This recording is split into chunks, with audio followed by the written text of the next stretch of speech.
Strand is going to be broken on release. Okay. Strand is gonna be broken. Here's why. Let's talk about it, bro, because honestly, I'm hyped for Lightfall. Everyone's hyped, but we gotta be honest. I'm mainly going to be talking about Crucible here, because nobody really cares if it's broken in PvE. We're first going to talk about precedents, then I'll get into Strand specifically. First of all, every single subclass has been broken in some form on its initial release. First, we got Stasis. Now, I don't know who at Bungie thought this would be balanced, but we really had a 5-second freeze in the game. Huh? Any freeze ability at all was absolutely busted because it was a free kill. I mean, it's 5 seconds. What are you supposed to do? First, we had Warlock, which was insane. You had an auto-lock, insta-kill missile. The only realistic counterplay was to run away from it. Titans, though. Behemoth had a super fast, free spamming, cover setting, unstoppable Blue Fist of Havoc. You literally couldn't escape it. It was so fast and had zero counterplay. It was so stupid.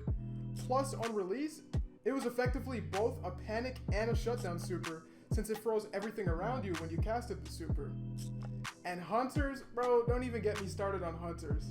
Shatter Dive, bro. That one-shot grenade combo stayed in the game for like 7 months. It was so stupid how often you could get it off in a single match with Frosties and Max Discipline. If they were willing to sacrifice cooldown, they could even use Mask of Bacchus to close gap unpredictably and get you with it. Stasis was absolutely stupid after release, and it remained that way for a long time. Now we have Void.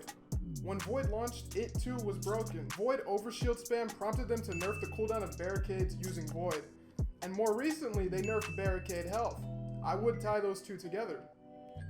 Void Warlocks also had access to charged up Axions, which made it so you either had to run away, or focus on shooting it down. They could also peek you after throwing it, so you effectively had to dodge a nade while trying to win a 1v1. Either way, it effectively forced you to take extra action when compared to other grenades. And Invis Hunters ran so rampant in the Crucible that they had to nerf Hunter. They changed it so the radar pings every now and then while you're invisible. And let's not forget Omnioculus, Lord of Wolves, running rampant in Trials for a few months before being eventually nerfed. Okay, now we have Solar. Solar was absolutely ridiculous on release, mainly because of classy restoration. Wormhusk Hunters could literally just dodge and instantly got back to full HP. Plus, they were still healing for the rest of the fight. Losing 1v1s in this meta as a Hunter was very hard to do. Even Titans and Warlocks also took great advantage of this artifact mod. Now, I'm not saying Solar is intrinsically broken. What I am saying is that it, like every other class, had some element that made it broken on release. In this case, it was the artifact mod, Classy Restoration. Laurelie's Splendor also provided a damage buff on release, so you could one-tap with various things. What was very popular though was Ariana's Vow. You could sit comfortably behind your barricade and just pop everyone, one shot to the head. It was insane. Absolutely broken. It was later nerfed to give restoration instead of a damage buff, but even this was ridiculous.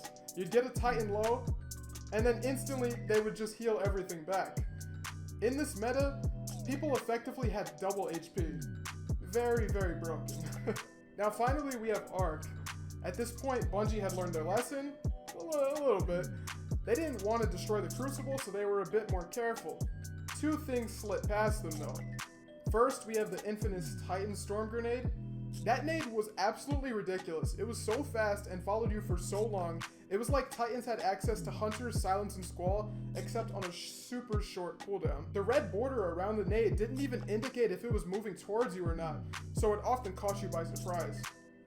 That, when combined with Jolt, made this very annoying to play against. It was broken. Then we have Hunters. Now, I don't know if you were around back then, but when Arc Staff shipped on release, it was literally impossible to kill. I'll show some clips right now, but basically, it was immune to all damage while dodging. Absolutely ridiculous. It tanked Nova Bombs, Blade Barrage, and literally everything else. Very, very busted. Now, I made all those points to show how there is precedence that every single time a new subclass has shipped, whether it's Stasis or all the Light 3.0 classes, they have been busted. Now, let's talk about Strand.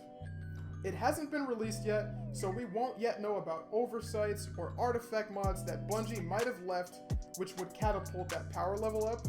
But there are a couple of things to go on, and there are some very stupid things that could potentially be broken about Strand. First of all, suspend.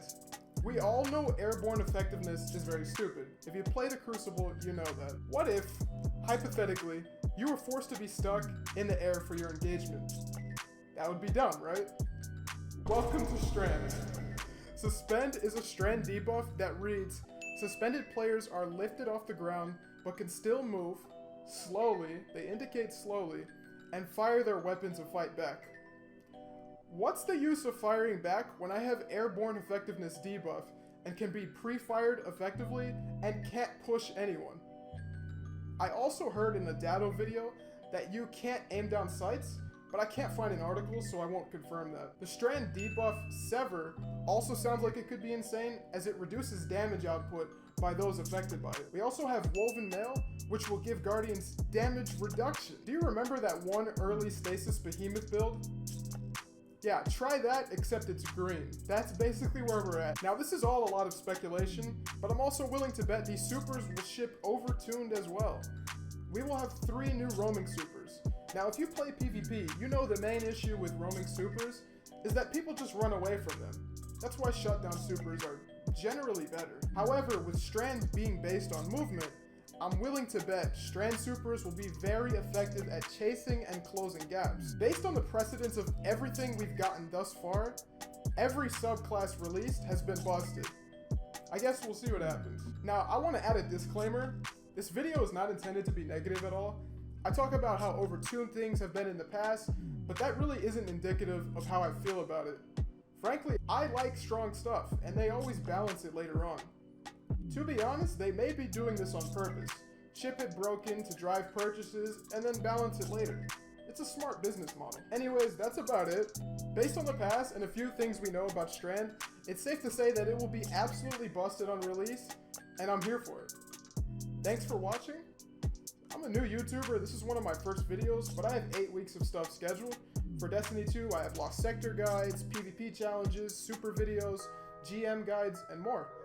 If you enjoyed this, or me at all, subscribing would be super appreciated. I post 2 Destiny 2 videos a week, as well as 2 Pokemon videos if you're into that game. Either way, thanks for watching, peace.